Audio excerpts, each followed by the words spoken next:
Toby is a tram engine. He has cow catchers and side plates and doesn't look like a steam engine at all. He takes freight cars from farms and villages to the main line and is cheerful to everyone he meets.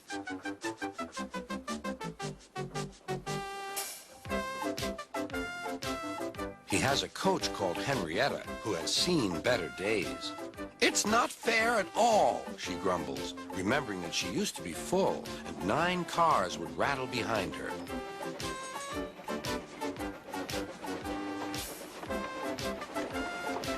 Now there are only 3 or 4, for the farms and factories send their goods mostly by truck.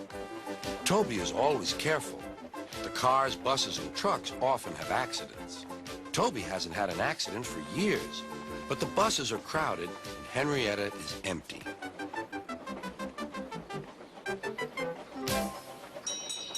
A lady and a stout gentleman stood on Toby's platform.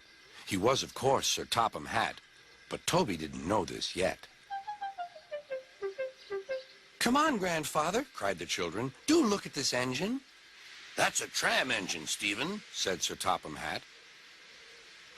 "Is it electric?" asked Bridget. "Whoosh!"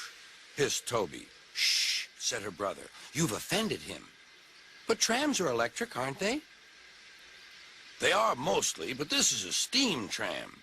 "May we go in it, grandfather, please?" "Stop," said Sir Topham Hatt to the conductor.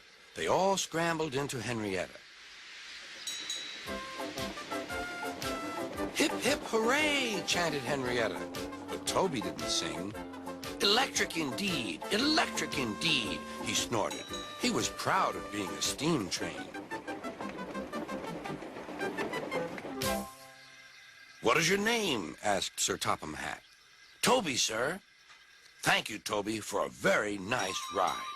"Thank you, sir," said Toby. He felt better now.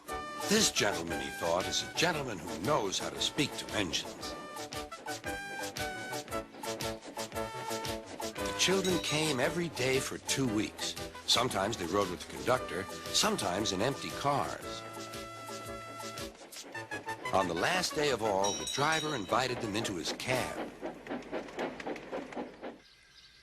All were sorry when they had to go away.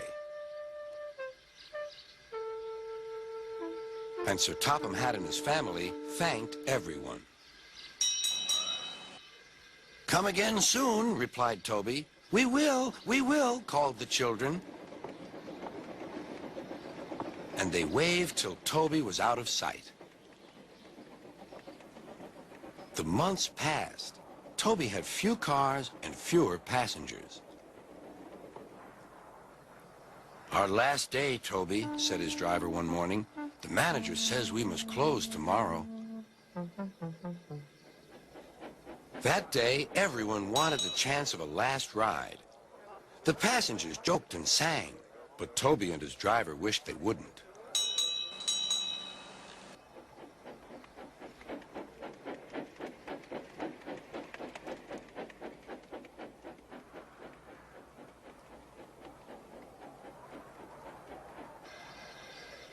"Goodbye, Toby," said the passengers afterwards. "We're sorry your line is closing down." "So am I," said Toby. Nobody wants me, Toby thought, and went unhappily to sleep. Next morning, the shed was flung open, and old Toby woke with a start to see his driver waving a piece of paper at him. "Wake up, Toby," he shouted excitedly. "The mail has just arrived, and there is a letter for us from the stout gentleman. Maybe it's good news."